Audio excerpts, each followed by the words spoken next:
If all of America could be distilled into a single artistic voice, that voice would be Walt Whitman.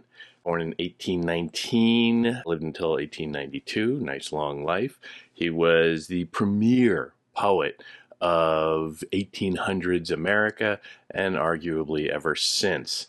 He was born in West Hills, Long Island, Dutch English heritage. Family was Quaker. His father worked by turns as a farmer and carpenter. When Whitman was 4, they moved off to Brooklyn, the bustling city streets, very different from the bucolic land of central Long Island. He left formal schooling at 11, not uncommon for that age, and he went on to a series of jobs. He worked as a copy boy and in a print shop. He started publishing by the time he was 13 years old, living on his own in Manhattan by 14 or 15. His family had moved back to Long Island.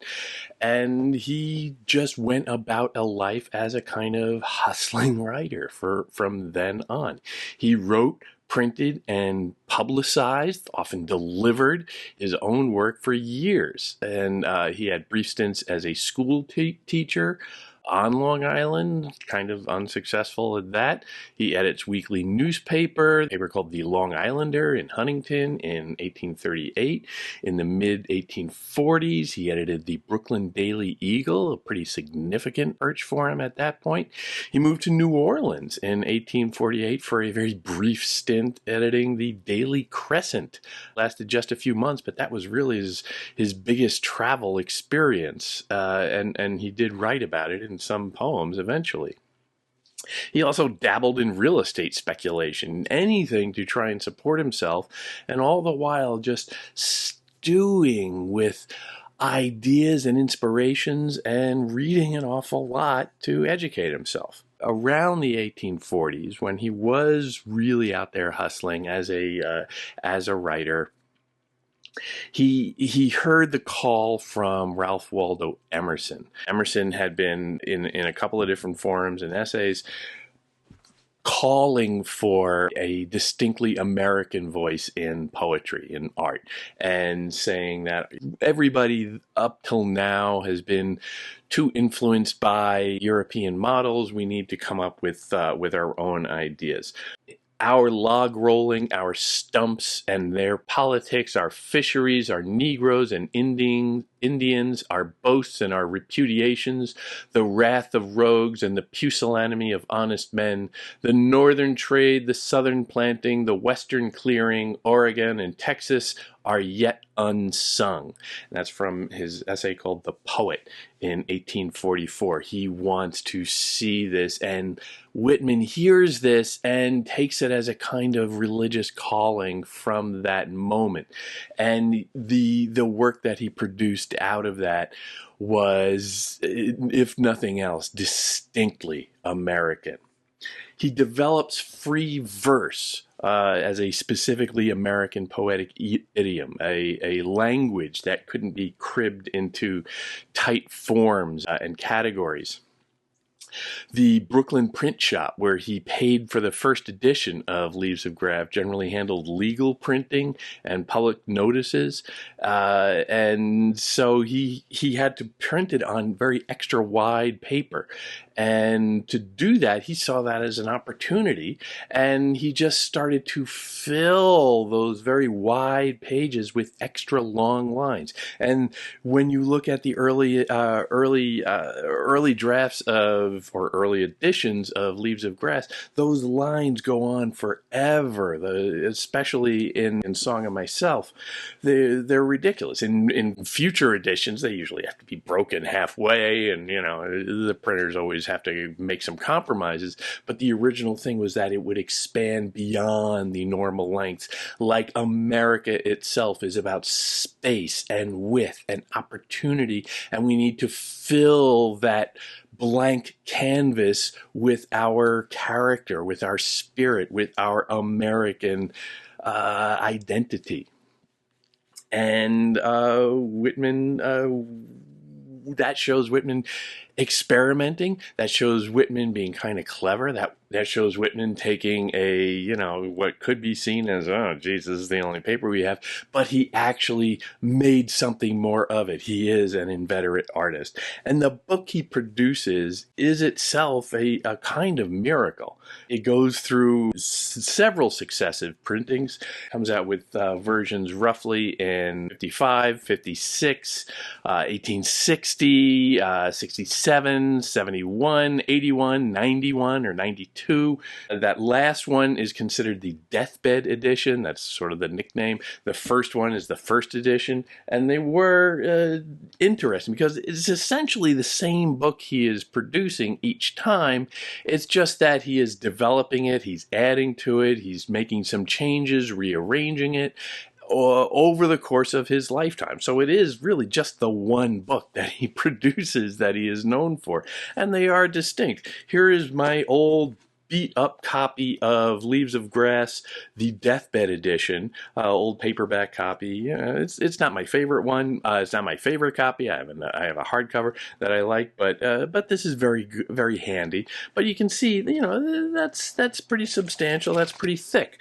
This is my copy of the 55 edition, and you'll see how thin that is by comparison. It swells. It's like this giant notebook, and the swelling itself with more getting stuffed in all the time is his view of America itself and his reaction to the call to have a work of art that mirrors the American character.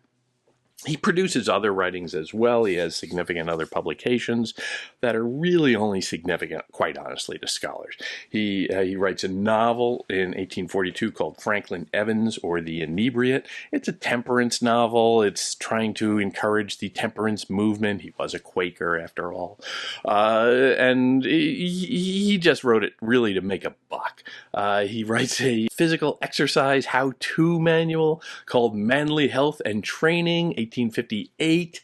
He was always a big fan of somewhat crackpotty theories. He was big into phrenology and all of that, but he recognized that good health is a character of the American spirit, and he wants to promote that wherever he can. Some of his essays get printed in the book Democratic Vistas. He was also, of course, a working journalist throughout his life. This is a really interesting book because it shows a kind of a more pessimistic view. The general characterization of Whitman is that when he has something positive to say, he writes a poem. When he has something negative to say, he writes an essay. And that's more or less accurate in this. It comes out in 1871. This is after the war years. He is getting a little bit older, not necessarily crankier, but he has seen some stuff and he is unleashing some criticism, and some of it is fairly interesting. And he has another book late in his life called Specimen Days. Again, more short prosed pieces. Nothing on the level of Leaves of Grass. Probably the most dramatic event in his life has to be his involvement in the U.S. Civil War. He uprooted his New York existence in 1862 when he found a name that he thought was his brother's on a list of wounded soldiers fighting outside Washington, D.C. And he races down to Washington to try and find out. Communication wasn't all that sophisticated back then for the Army. So he goes down and he searches around and he finds his brother. His brother had been very gently wounded. But in the process, he sees a U.S. Army hospital just outside Washington on the banks of the Potomac. And he witnesses carnage of the war, or at least the aftermath of the war. In that he sees a pile of amputated limbs rotting in the sun, and he's just horrified. I think justifiably so. So much so that he almost immediately decides to stay. He gets a government job. He works as a clerk during the day, and he volunteers as a nurse at hospitals on his free time. And there he does a variety of things. You can find some of the more visceral images that he collects from there in his poem The Wound Dresser. But the primary thing that he talks about is writing letters. He would write letters for wounded soldiers who, for one reason or another, couldn't write home. Maybe they're too wounded to hold a pen. Maybe they don't know how to write. It's not uncommon for soldiers in that era. And so he writes to their families and says, I am home. And this is great training for him as a poet, because he uses this opportunity to learn about their experiences in battle. He's getting firsthand accounts of what soldiering is like in there. And so that's giving him a lot of material.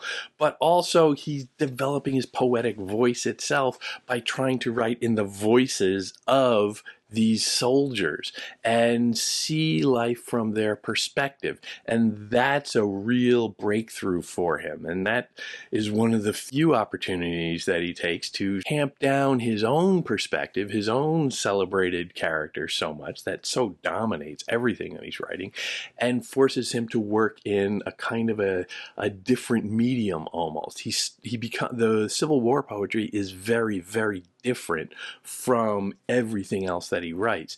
And I think it's this characteristic of it that provides that opportunity, that this event, this experience gives him a kind of new value in his poetry that informs everything else in it. He writes a collection known as Drum Taps based on his experiences in the war, and that gets folded into the Leaves of Grass, of course, like everything else. But the big themes that you want to look for with him that are notable are, number one, the most salacious one probably is homosexuality. He was a practicing gay man, although he denied it when asked late in life, are you gay? The word homosexual had not really entered the vernacular at that point, and the categories were very fluid and very uncertain, and it really only became more rigid in society's understanding of these definitions in the 20th century. But he resisted the characterization even in this interview or this conversation, and he said, no, I've fathered 6 different children by 6 different women. Like, okay, fine. No evidence of that ever surfaced, and you would think that, maybe somebody might raise their hand and say, yeah, that was my grandpa. Never happened. It's a fairly transparent boast right there that is just, he was sort of in the closet. But for the most part, he had several long-lasting relationships. Poetry that he writes out of it is very significant, a celebration of physicality generally, but of the male body particularly. He gives some qualifications to the female form, but when you really want to hear him go with some gusto, it's when he's talking about the male form. And he writes another section of Leaves of Grass in the late 50s called the Calamus poems. And this is a chapter that is celebrating what he would call manly love or adhesiveness, where he sees a kind of spiritual union between the physical bonding of 2 men. And he's taking adhesiveness from a phrenology term. He discusses male-female relationships as amativeness, and that's always considered somewhat suspect or even corrupting. But the union of 2 men in a physical, emotional, spiritual connection is treated as something that is much more, certainly much more than sexual, much more than even human. It is seen in those years just prior to the Civil War as a kind of metaphor for North and South, for this country that we just need to hold together. Now, the politics that he brings to these poems, that inform these poems, can be kind of complicated, because obviously the Civil War is the issue going on in that era, and he is iffy on slavery. He opposes it. He thinks it's wrong and all of that. but he's always kind of hedging. And for him, the overriding concern is preserving the union and of brother and brother. And the slavery question seems to be more of something that he's willing to compromise on. Kind of like Lincoln in the early stages of the war, and other non-abolitionists necessarily who say that, well, it's really more about westward expansion. We don't want slavery in the new territories, but where it is, deep in the southeast corner of the United States, what are you going to do? Okay. That is obviously a little problematic for Whitman, but he was a human being and a man of his time, and he has his focuses, and you can only say so much about it. One of the interesting things about the man, however, also that is probably the most striking thing immediately, is his talent for self-promotion. He is self-referential in all of his poetry. The first big poem that he offers up is, of course, Song of Myself, which is a little ego-driven, sure, but there is something quite refreshing in that focus. The idea that even he can have a poem written about him, a big poem, a grandiose poem, and that suggests, well, if he is using himself as a kind of symbol for other people as well, which he really was, he is saying that we are all singing a song of ourselves, and that he assumes that you will be seeing yourself in him, and what I assume you shall assume, and what you shall assume I shall assume, and all of this is kind of, we are all one. But at the same time, he is also promoting himself very, very heavily. He wrote several anonymous reviews of his own work, all very glowing, of course. He was tireless in getting his poems into the hands of people. This extended to photography. He was one of the most photographed people of his day. Many of those photographs came from the famed photographer Matthew Brady. He had the longer beard later on. He cultivated that image, that look for the image of the so-called good gray poet. He knew what the brand was, and he was going with it, and he was constantly putting it out there. When he first published Leaves of Grass, he sent a copy to Ralph Waldo Emerson, and he said, please accept this, and I hope you like it, and all of that. And Emerson sent back a very polite reply with what was probably thought of as a very standard throwaway, like, yeah, okay, good luck, pal. He wrote, I greet you at the beginning of a great career. And Whitman immediately took that and used it as what is effectively the first example of a book blurb. And he had that stamped on his books, and he made sure that everybody knew that Ralph Waldo Emerson had saluted the young poet, this young poet, as a great new figure on the cultural stage of the United States. And it's funny.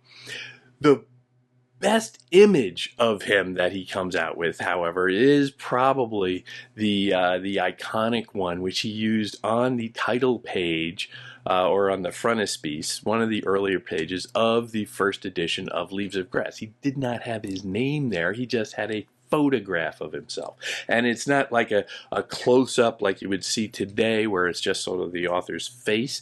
This was a full body shot, cut off roughly around the knees, but it's him striking a pose, trying to look kind of nonchalant and yet also very tough.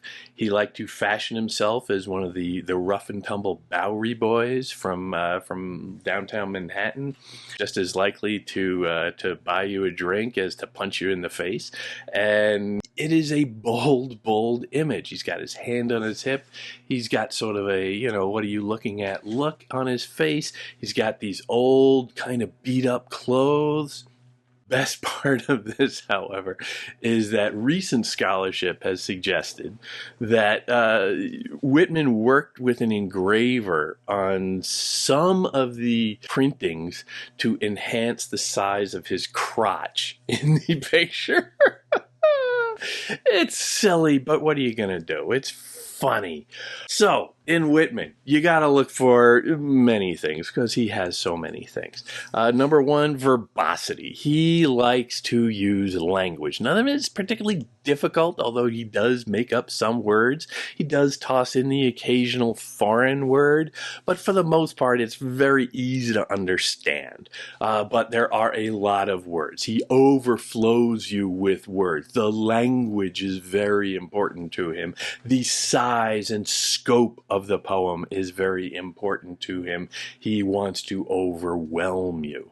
He was known to go down to the beach along the southern shore of Brooklyn, to go down to the ocean beach and recite his poems into the waves as they were crashing over so he could match the energy of the sea.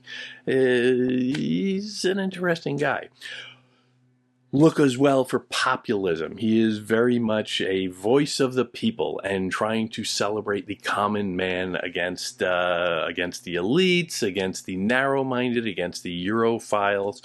He is always considering the character of the whole United States. He doesn't necessarily want to deal with individual types or individual people within it. He wants everybody. And so he will write about everybody, even in short characterizations that he tries to incorporate into the vision of a united people. Part of this goes to elements of transcendentalism, which of course was all the rage in the New England Brahmin set from Emerson and Hawthorne and all of those guys, which is really just American romanticism, a belief in the spirituality within the physical material world. And he is always searching for a kind of spiritual essence within the visible world, and he sees it and he celebrates it, and that is one of the points of contact between him and the very different poetry that Emerson and Whittier and all of those guys were coming out with. Where he goes a little bit beyond them is his focus on physicality itself, whereas they would see, physicality as part of the material universe. He goes deeper beyond that into the real physical nature of flesh and the physicality of human sexuality. And that's something that the prim and proper, relatively buttoned up transcendentalists are always a little okay, iffy with, although not some of the more loopier kinds. But in poetry, those figures tended to be much more reserved in a very New England proper way, and Whitman was having none of that. He was all full-throated for the physical body, let's say. And that was part of his vision of union. Of course, we spoke about this. The union of the states is the union of physical bodies together, and that physical body together within the union of the states all concentrically circle around this vision of oneness, that we are all in a way one. We are many, many, many different people, leaves of grass out there, but we are one human essence. And one of the more interesting aspects of him, of his poetry on a formal level that you have to watch out for is his dialogue. Because even if we are all one, he's still an inveterate talker, and he addresses you as if you are somebody sitting across from him. And there are lines in this where he actually looks up at you from the book and says, "You there, I see you reading and turning this page." And it's kind of a weird experience, but he is addressing you directly. He is speaking to you directly as a poet and a reader of poetry. And so that the reading of the poetry becomes a kind of shared exercise where he is talking to you and judging your reaction as you go, and he's trying to move you along and perhaps sensing when you might be not so sure, and that becomes a kind of a conversation, and that feeds back into his character in general. He was a great talker, he was a great conversationalist, and he loved people. He loved talking to people, and that is something that you have to be aware of when you're reading the poem, because it's unlike pretty much anybody else in the history of literature. Now, Whitman's legacy is really impossible to quantify. Every American poet has had to contend with this example. Some, like let's say Carl Sandburg, Langston Hughes, certainly Allen Ginsberg, in very self-conscious emulation. Some, like Eliot, most notably, in a kind of tortured resistance. Eliot was not a fan, but he recognized that, all right, no, there's certain things, and it was a struggled, torturous process of influence for Eliot.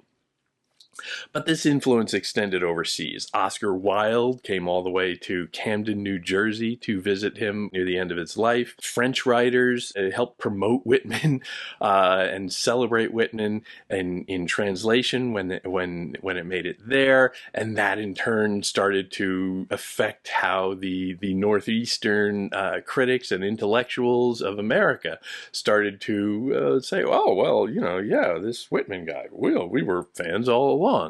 Little silly there.